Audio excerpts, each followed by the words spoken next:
Hello সবাইকে, আজকে আমরা যে প্রবলেমটি সলভ করব সেটি হলো এই বর্গক্ষেত্রের ক্ষেত্রফল কত। এইখানে লক্ষ্য করলে দেখব এই শুধু দেওয়া আছে এই অংশটুকু 3 এবং সমস্ত অংশগুলো সমান ক্ষেত্রফল বিশিষ্ট, অর্থাৎ এখানে যত রঙের অংশ দেখতেছেন এগুলো সমান ক্ষেত্রফল বিশিষ্ট। তো চলো শুরু করা যাক।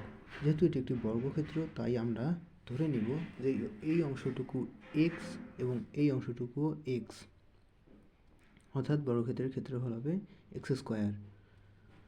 এবং এখানে মোট অংশ আছে 5টি, তাই প্রতিটির ক্ষেত্রফল যেহেতু সমান তাই প্রত্যেকটির নিজস্ব ক্ষেত্রফল হবে এক্স স্কোয়ার বাই 5।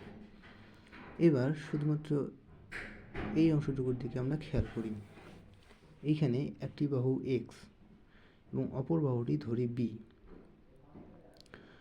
এবার বি ইন্টু এক্স অর্থাৎ দৈর্ঘ্য গুণন প্রস্থ ইকুয়াল টু ক্ষেত্রফল হবে এক্স স্কোয়ার বাই 5। এইবার আমরা একটু সিম্পলিফাই করলে উভয় পক্ষকে এক্স দ্বারা ভাগ করি এবং দেখব যে b equal to x square by 5x, অর্থাৎ বি ইকুয়াল টু আসবে এক্স বাই 5। এইবার আমরা এই অংশটুকু পেলাম b equal to x by 5, অর্থাৎ এই অংশটুকু হচ্ছে 1/5 ইন্টু এক্স। এইবার এই অংশটুকু যেহেতু 1/5 ইন্টু এক্স, তাহলে পুরো বাকি অংশটুকু হবে 4/5 ইন্টু এক্স।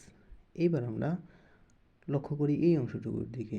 এখানে ক্ষেত্রফল হবে এক্স স্কোয়ার বাই 5, একটি বাহু 3 এবং আরেকটি বাহু 4/5 ইন্টু এক্স।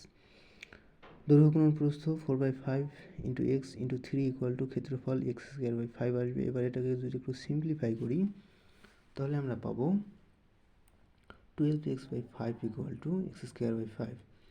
দুই দিক থেকেই 5 কাটা যাবে, অর্থাৎ আমরা গুণকেও কেটে দিতে পারি বা সাধারণ পদ্ধতিতেও কেটে দিতে পারি, অর্থাৎ আমাদের এখানে শেষে মান আসবে x ইকুয়াল টু 12।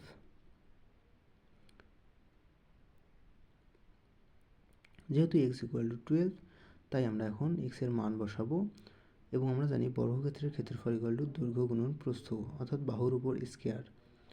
অতএব area equal to 12 square equal to 144 বা 144 স্কোয়ার ইউনিট বা বর্গক্ষেত্র।